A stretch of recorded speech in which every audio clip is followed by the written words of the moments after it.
본문에 보면은 예수님과 제자들이 예루살렘으로 가려고 했기 때문에 사마리아 지역 사람들한테 배척을 당했다라고 말하고 있습니다. 이 말이 무슨 말인가 하면은 예루살렘으로 가려고 했다는 것은 예루살렘 성전에 있는 곳에서 예배를 드리려고 했다는 그 의미입니다. 자, 그러면은 이 사마리아 지역을 거쳐서 예루살렘 성전에 가서 예배 드리려고 하는 예수님과 제자들을 왜 배척하고 쫓아냅니까? 하나 더 알아야 될 것이 이 사마리아 지역 사람들은 제가 좀 전에 말씀드린 것처럼 그 유대 지역과 사람들한테 고립되었습니다. 그래서 자기 지역 안에서, 자기 사마리아 지역 안에는 그리심산에 성전을 짓고 자기 나름대로 성전을 짓고 그곳에서 하나님께 독단적으로 예배를 드렸습니다. 그래서 이 사마리아 지역 사람들은 예루살렘 성전에서 제사 안 드리고 자기들끼리 예배를 드렸습니다. 이게 이제 세월이 감으로 이제 세월이 가면서 이게 제도화되고 행정화되어서 사마리아 지역 사람들은 그리심산에서 예배 드리는 것을 최고로 여겼습니다. 이 예배 외에는 다른 예배를 인정하지 않았습니다. 그러니까 예수님과 12명의 제자들이 갈릴리에서 사마리아 지역을 거쳐서 예루살렘 성전에 가서 예배 드리려고 한다니까 이 사마리아 지역, 그러니까 사마리아에 있던 사람들이 이제 화가 난 거죠. 이제 배척한 겁니다. 역사적인 배경도 있고 예루살렘 성전에 가서 예배 드리려고 한다니까, 야, 그 예배가 무슨 예배냐, 진짜 예배는 우리 그리심산에서 드리는 이 예배가 진짜인데 너희들 그딴 식으로 예배 드려서는 안 돼, 그 예배 잘못된 거야, 엉터리야, 뭐 이런 마음이 있었겠죠. 그래서 예수님과 그 제자들을 그 마을에서 배척해 버렸습니다. 자, 오늘 본문은 이 51절부터는 예수님께서 예루살렘에서 사역하시기 위해서, 예루살렘 사역은 십자가에 달려서 돌아가시는, 그리고 구원의 완성을 이루는 그 사역의 첫걸음을 떼면서 사마리아 지역에 들어갔는데 벌써 배척을 당해버렸습니다. 예수님의 사역은요, 항상 초기 때마다 이렇게 배척을 당합니다. 자, 앞에 있었던 갈릴리 사역, 누가복음 4장에서는 갈릴리 사역이 처음 시작됩니다. 어디서부터 시작되는가 하면은 나사렛이란 곳에서부터 시작됩니다. 예수님께서 갈릴리 사역을 하시기 위해서 나사렛에 들어가셔서 그 나사렛 회당에 들어가서 이사야 61장을 읽으면서 말씀을 해주셨습니다. 아주 권위 있는 말씀을 해주셨는데 그 나사렛 사람들이 예수님에게 이 권위 있는 말씀을 우리가 인정하기 위하여서는 기적을 한번 베풀어 보라, 그 기적을 베풀어야 예수님이 하신 말씀하고 일치해서 받아들이겠다고 했습니다. 그때 예수님께서 기적을 베푼 것이 아니고 엘리야 때에 있었던 일, 엘리사 때에 있었던 일 두 가지를 설교를 합니다. 첫 번째, 엘리야 때는 무슨 얘기를 하는가 하면 엘리야 때에 가뭄이 들어서 많은 이스라엘의 과부들이 생겼습니다. 참 어려웠죠. 뭐 직업도 없고 남편도 없고 이런 상황에서 많은 이스라엘 백성들 가운데 과부가 있었는데 엘리야 선지자는 그 이스라엘의 많은 과부를 찾아가지 않고 시돈 지방, 그 시돈 지방은 그 당시 이방인들이 살고 있던 지역이 있습니다. 그 시돈 지방에 있는 시돈 지방의 사렙다 도시에 있는 마을에 있는 과부를 찾아가서 그에게 은혜를 베풉니다. 여기 엘리야 때에 있었던 일입니다. 그리고 난 다음에 예수님께서 무슨 말씀을 하시는가 하면 엘리사 때 있었던 일, 무엇을 얘기하는가 하면 엘리사 때도 이스라엘 백성들 가운데 많은 사람들이 나병에 걸려 있었습니다. 그런데 이 엘리사 선지자는 그 많은 나병 환자들 가운데 유독 아람 사람 나만 장군이 나병에 걸렸을 때 이 사람을 고쳐줍니다. 이 두 가지를 얘기하는데 공통점이 뭡니까? 유대인들은, 이스라엘 사람들은 은혜도 받지 못하고 구원도 받지 못한 케이스가 됩니다. 엘리야 선지자는 이스라엘 과부를 다 제쳐놓고 시돈 지방에 있는 사렙다 과부에게 찾아가서 은혜를 베풀고, 엘리사 선지자는 이스라엘에 있던 많은 나병 환자들을 제쳐두고 아람 사람 나만 장군의 나병을 고쳐주었다. 예수님께서 그것을 말씀하시니까 이 나사렛 사람들이 기분이 나빴던 겁니다. 왜? 자기와 같은 유대인들에게는 은혜도 없고 구원도 없고 이런 말씀을 하니까 화가 난 것이죠. 예수님께서는 이스라엘 백성들을 배척하시려고 그런 말씀을 하신 것이 아니고 이방 사람들에게도 은혜가 있고 이방 사람들에게도 하나님의 구원이 있다는 것을, 그런 하나님의 마음, 하나님의 의도를 말씀해 주셨는데 나사렛 사람들은 그 의도를 모르고 자기들은 배척당한다고 생각을 했습니다. 오히려 그래서 그 나사렛 지방에서 예수님을 죽이려고 벼랑으로 몰고 가서 떨어뜨리려고 했습니다. 이런 일이 예수님께서 갈릴리 사역 처음에 일어났던 일입니다. 자, 그럼 공통점은 예수님께서는 갈릴리 사역할 때도 배척당하시고 예루살렘으로 들어가시려고 할 때도 배척당합니다. 한 번은 나사렛 사람이 배척하고 한 번은 사마리아 사람들이 배척하고, 그러니까 예수님이요 기적을 베푸시고 말씀을 증거해도 항상 환영받은 것은 아닙니다. 오히려 배척받은 적이 훨씬 더 많았습니다. 자, 그러면은 이 나사렛 사람들이 배척하고 그리고 사마리아 사람들이 배척했는데 이들은 상황과 장소와 배척한 이유들도 다 다릅니다.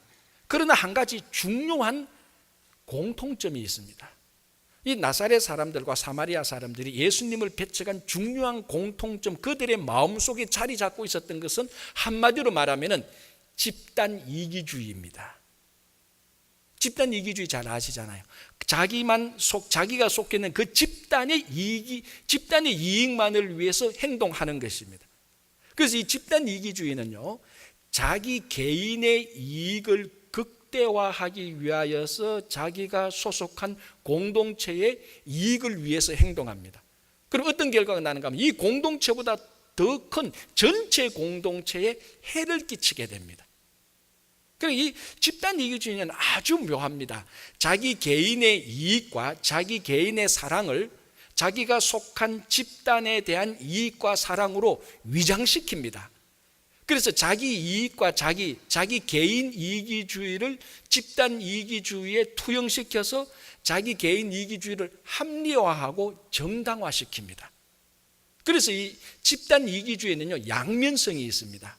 그리고 한 가지는 집단 이기주의에 빠지면요, 자기가 무슨 잘못을 해도 무슨 잘못인지 모릅니다. 왜? 나는 내가 속한 이 공동체를 위해서 열심히 일하는데 왜 사람들이 자기를 욕하는지 그걸 알 수가 없습니다. 그래서 이 집단주의는요, 이 집단의 이익을 위해서 잘못을 저질러도 그 집단에 속한 한 사람은 죄의식이나 자책감을 느끼지 못합니다. 아주 묘한 것입니다. 이것이 극대화되면요, 전쟁으로 나가는 겁니다. 민족 집단, 민족 이기주의로 나가면 자기 민족만을 위해서 다른 민족들하고 전쟁해서 다른 민족들을 무자비하게 죽입니다. 그러면서도 죄책감이나 잘못을 느끼지 못합니다. 나는 우리 민족을 위하여서 전쟁을 했다라는 겁니다. 명분이 있고 정당성이 있기 때문에. 자, 이것이 비투르지면요, 가장 대표적인 게 2차 세계대전 때 나치의 히틀러가 유대인을 600만 학살한 겁니다. 왜? 자기들은 게르만 민족, 자기 민족을 위해서 일을 했기 때문에. 그래서 그 당시 2차 대전 때 이 독일 민족 이기주의에 빠진 사람들은 유대인을 학살하면서 죄책감이나 잘못을 느끼지 못합니다. 왜? 자기 이익을 위해서 한 것이 아니고 민족의 이익을 위해서 한다, 이렇게 생각하고 있기 때문입니다. 그러니까 이 집단주의는 아주 위험한 것이고, 이 집단주의가 극대화될 때는 전쟁이 일어나서 전 인류를 파멸시킬 수 있는 것입니다. 그래서 오늘 나사렛 사람들 그리고 사마리아 사람들이 예수님을 배척한 그 중간에는 집단 이기주의가 들어가 있습니다. 우리 나사렛 사람들, 우리 사마리아 사람들, 우리 식으로 예배 드리는 것, 이런 것들만 챙기는 것이죠. 문제는 이런 집단 이기주의가 나쁜 사람들, 예수님을 배척한 사람들에게만 있는 것이 아니라 예수님을 따라가는 제자들에게도 똑같이 집단 이기주의가 있었다는 게 문제입니다. 자, 오늘 본문 49절하고 50절 보면요, 예수님의 제자 가운데 요한이 예수님에게 이렇게 말합니다. 자랑스럽게 말합니다. 무엇이라고 말합니까? 예수님, 우리가 오다가 봤는데 한 어떤 사람이 예수님의 이름과 예수님의 권능으로 귀신을 쫓아내는 것을 봤습니다. 그래서 우리가 이 사람이 우리와 함께하지 아니했기 때문에 그 사람이 권능을 행하는 것을 금지했습니다. 이렇게 말합니다. 자, 여러분, 이게 얼마나 끔찍스러운 일입니까? 예수의 이름으로, 예수의 권능으로 귀신을 쫓아내면 하나님 나라가 이루어지는 것입니다. 그것은 당연히 예수를 믿는, 예수를 따라가는 사람이 주님의 이름과 권세로 악한 세력들을 쫓아내고 하나님 나라를 확장해야 됩니다. 누구든지 그런 사역을 하는 사람은 도와주고 함께 사역을 해야 되고 박수를 쳐주고 칭찬을 해주고 따라가야 됩니다. 그런데 요한이, 예수님의 제자 요한이 무엇이라고 말합니까? 그 사람들이 하는 것을 금지했다, 못하게 했습니다. 왜? 이유는 하나입니다. 우리 편이 아니니까.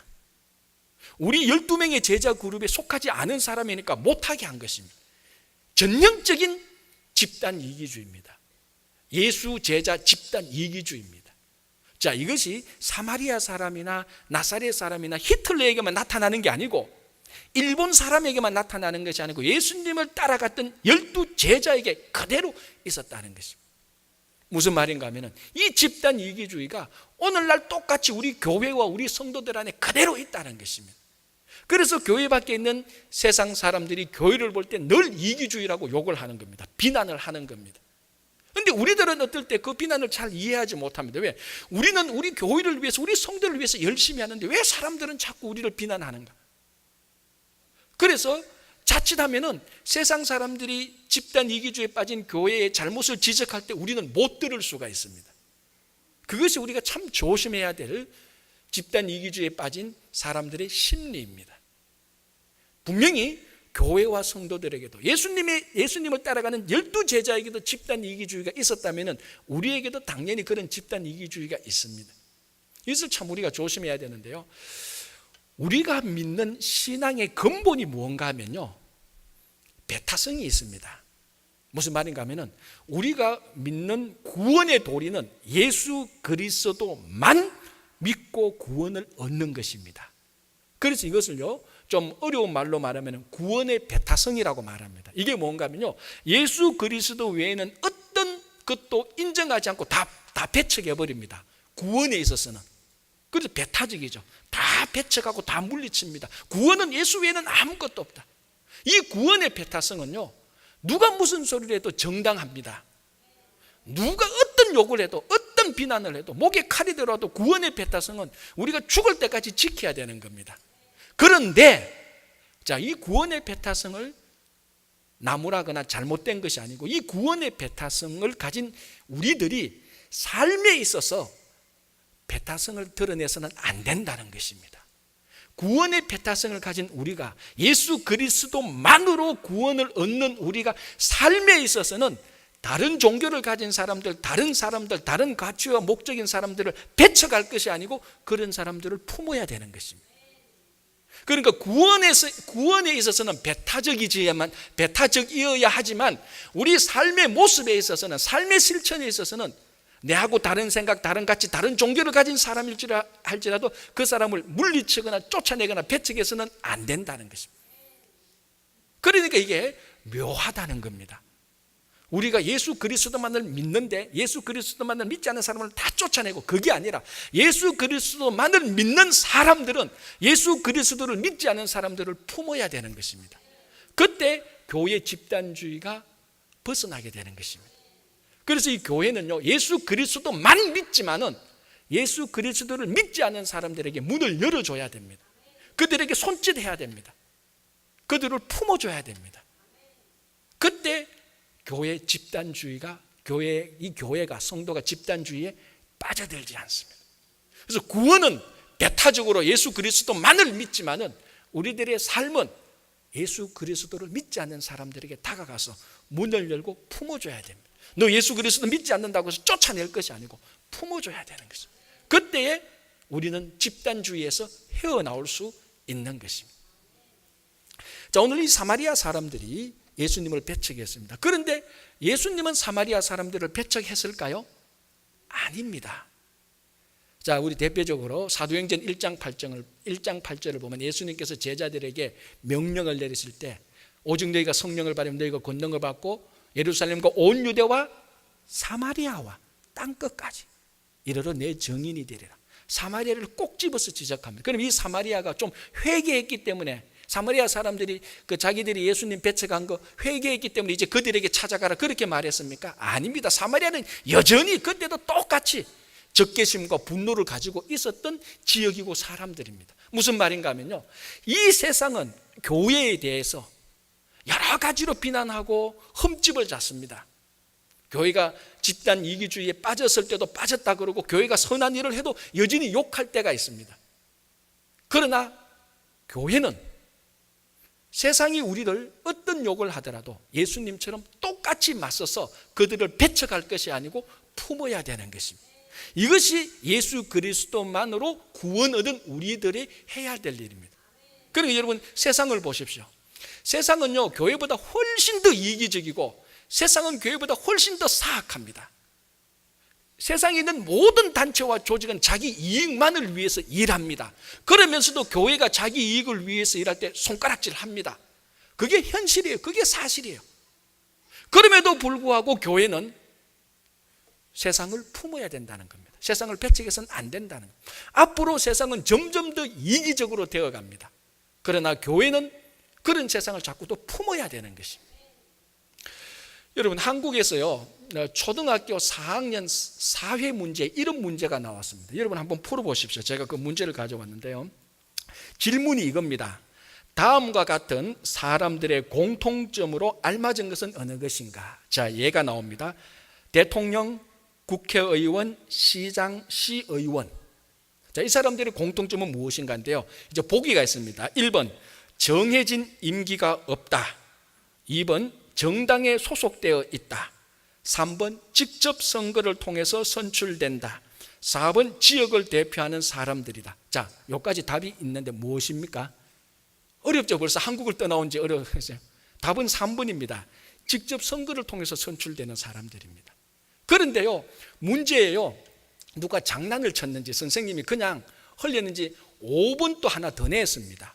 5번이 뭔가 하면요, 자기 자신의 이익을 위해서 일한다, 요겁니다. 그런데요, 웃을 일이 아니고 많은 아이들이 5번의 동그라미를 쳤다니까요. 이거 장난치려고 한 게 아니고 자기들의 생각을 드러낸 거예요, 진짜로. 그러니까 답은 분명히 3번인데 많은 어린아이들이 이 사람들 다 자기 자신을 위해서 일하는 사람과 동그라미를 쳤다니까요. 이 문제 하나 틀려도 괜찮아, 그래서 그렇게 친 것이 아니고 진짜 자기들의 마음을 드러낸 겁니다. 웃을 일이지만은 어떻게 보면 정말 끔찍한 일입니다. 왜? 여기에 동그라미를 쳤던 아이가 이 중에 한 명이 나중에 대통령이 되면 무엇을 위해서 일할 겁니까? 자기를 위해서 일하죠. 이 아이들이 국회의원이 되면 자기를 위해서 일합니다. 왜? 어릴 때 자기가 거기에 동그라미를 쳤으니까. 그러니까 한국뿐만 아니라 앞으로 세상은 점점 더 이기적이 되어 갑니다. 점점 더 집단적으로 이기적으로 되어 갑니다. 그러나 세상은 점점 더 이기적으로 되어 갈 때 교회는 반대로 점점 더 이기적인 것에서, 집단 이기적인 것에서 벗어나야 되는 것입니다. 그때 유일하게 이 지구상에 있는 기관과 단체 가운데 유일하게 교회만이 세상을 구원할 수 있는 단체가 되는 겁니다. 그래서 우리는 성도가, 우리 교회가 가지고 있는 개인적인 이기주의는 물론이거니와 우리가 함께 가지고 있는 집단 이기주의에서 벗어나야 됩니다. 그것은요, 끊임없이 문을 열어야 되고 끊임없이 그 사람들을 포용해야 됩니다. 어떨 때는 문을 열고 포용할 때 아픔이 있습니다. 우리를 배반합니다. 분명히 우리에게 상처를 끼칩니다. 그러나 어떡합니까? 그걸 안고 감당해야 되는 것이 교회의 본질인데, 그게 성도의 본질인데, 이런 본질을 가진 교회와 성도를 통하여서 하나님께서는 구원 사역을 펼쳐 나가시는 것입니다. 자, 이제 사마리아 사람들이 예수님과 제자들을 배척하니까 이 요한과 야고보가 나섰습니다. 이 두 사람의 별명은 보아너게인데요, 우리의 아들입니다. 성질이 좀 급합니다. 그래서 자기들이 배척당하니까, 받아들이지 않으니까 예수님께 나와서 이렇게 말합니다. 하늘에서 불을 명해서 이 사람들을 다 멸망하게 하십시다. 참 충성스러운 사람이에요, 그죠? 자기 스승과 자기를 배척하니까 불을 내려서 다 한목에 끝냅시다. 자, 이 불을 내리자고 말한 아이디어는 요한과 야고보의 독창적인 아이디어일까요? 아닙니다. 이미 성경에서 이런 일이 있었습니다. 북이스라엘 왕 아합 왕의 후임자였던 아시아가 왕이 되었을 때요, 이 아시아 왕이 난간에서 떨어져서 병에 걸려서 이제 큰 아픔을 당하게 됐습니다. 이때 이 아시아 왕이 자기 밑에 신하들을 시켜서 에그론의 신 바알세붑에게 가서 내가 나을 것인지 못 나을 것인지 알아보라고 말을 합니다. 이 일을 알았던 하나님께서 이렇게 말합니다. 이스라엘에 하나님이 없어서 너희들이 에그론의 신에게 가느냐. 하나님이 화가 났죠. 거기 하나님이 계신데 하나님에게 묻지 않고 에그론의 신 바알세부 우상에 가서 왕이 물어보니까 하나님께서 화가 난 겁니다. 그래서 엘리야에게 말합니다. 엘리야가 아시아의 신하들에게 말합니다. 아시아는 올라간 침상에서 내려오지 못할 것이다. 예언을 합니다.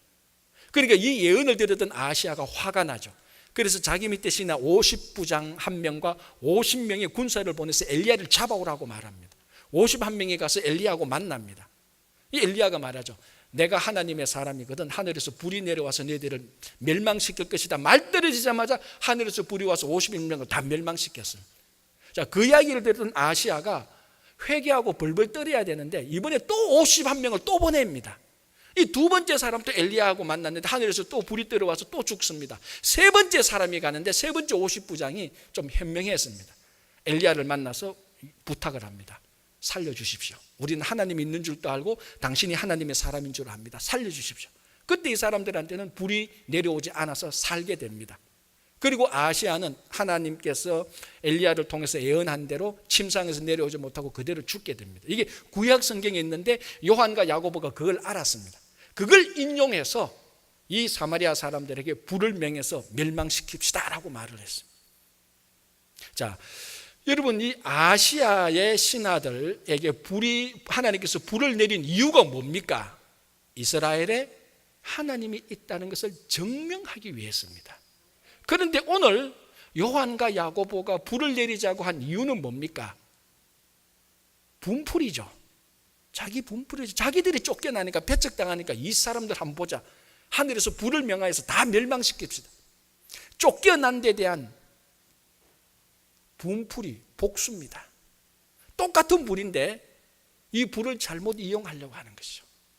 자, 여기에 대해서 불을 내리자고 말하니까 예수님께서 오늘 본문을 보면은 이 두 제자들을 꾸짖었다라고 말합니다. 그래서 꾸짖었다는 것은요, 야, 그러면 안 돼. 이놈들 정신 차려. 이 정도가 아니고 예수님께서 귀신 들린 사람에게서 귀신을 꾸짖었을 때 꾸짖은 그 꾸짖은 거하고 똑같은 단어입니다. 그리고 귀신을 꾸짖었을 때 꾸짖으신 것처럼 하늘에서 불을 내리자고 말하는 요한과 야고보를 똑같이 꾸짖었다는 것입니다. 그래서 오늘 본문에는 없는데요, 다른 어떤 고대 사본에는 이런 말이 첨가되어 있습니다. 제가 한번 읽어드릴게요. 예수님께서 이 두 명의 제자들에게 이런 말을 했다고 말합니다. 그리고 말씀하시기를, 너희는, 이제 두 명 이 제자죠, 너희는 너희가 어떤 영에 속했는지 알지 못하는도다. 인자가 온 것은 사람의 생명을 멸하기 위함이 아니라 구원하기 위함이니라. 그러니까 지금 예수님께서는 예루살렘으로 인류를 구원하시기 위해서 가는데 그 옆에서 같이 따라가던 제자들은 사람을 멸망시키려고 합니다. 이 얼마나 모순입니까? 그래서 예수님께서 제자들을 심하게 꾸짖었습니다.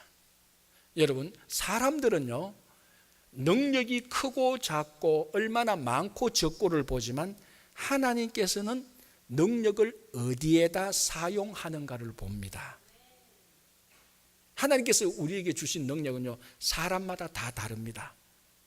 정말 큰 은사를 받은 사람이 있고 중간 은사, 아니면 조그마한 은사를 받은 사람이 있습니다.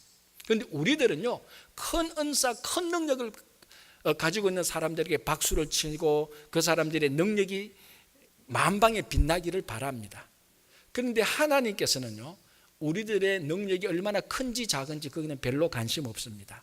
아무리 작은 능력이라 할지라도, 아무리 큰 능력이라 할지라도 그것을 어디에 사용하는가를 봅니다. 분풀이에 사용하는지, 복수하는 데 사용하는지, 자기를 과시하고자 하는 데 사용하는지, 아니면은 진짜 구원 사역에 사용하는지, 섬기는 데 사용하는지, 하나님은 그것을 보십니다. 그런데 오늘 이 제자들이 마치 엘리야 때 그 불을 명하여서 복수를 한번 멋지게 합시다라고 말할 때 예수님께서 귀신을 쫓아내듯이 꾸짖었으면서, 우리말로 하면 이겁니다. 능력은 그런 데 쓰는 게 아니야 라고 말을 하는 것입니다. 능력은요, 크든 적든 사람을 구원하는데, 사람을 섬기는 데 사용합니다. 여러분, 우리 오늘 여기에 모이신 분 가운데 능력이 다릅니다. 많고 적음에 높고 낮음에 각양각색의 특성이 있습니다. 그러나 우리가 한 가지 초점을 맞춰야 될 게 있습니다. 무엇입니까? 구원사역에 사용해야 되는 겁니다. 우리를 출세하고 드러내기 위해서가 아니라 이것을 위하여서 정말 하나님의 이름이 드러나기를, 하나님의 영광이 드러나기를 바라면서 우리에게 주신 능력을 사용해야 되는 것입니다. 그래서 오늘 여러분, 우리에게 혹시나 여러분들에게 하늘에서 불을 내릴 수 있는 권세와 능력이 있다 하더라도 분풀이로는 사용하지 마십시오. 다행인 것은 그런 능력과 권세가 없다는 걸 제가 알기 때문에 좀 다행인데, 아무리 작은 능력이라도 하나님의 나라를 위해서 쓸 때, 사용할 때 하늘의 불보다도 더 큰 능력의 가치가 있습니다. 그래서 우리 교회가 우리 성도들에게 준 사명을 잘 하나님의 나라를 위해서 사용하는 우리 모두가 되기를 간절히 바랍니다. 기도하겠습니다.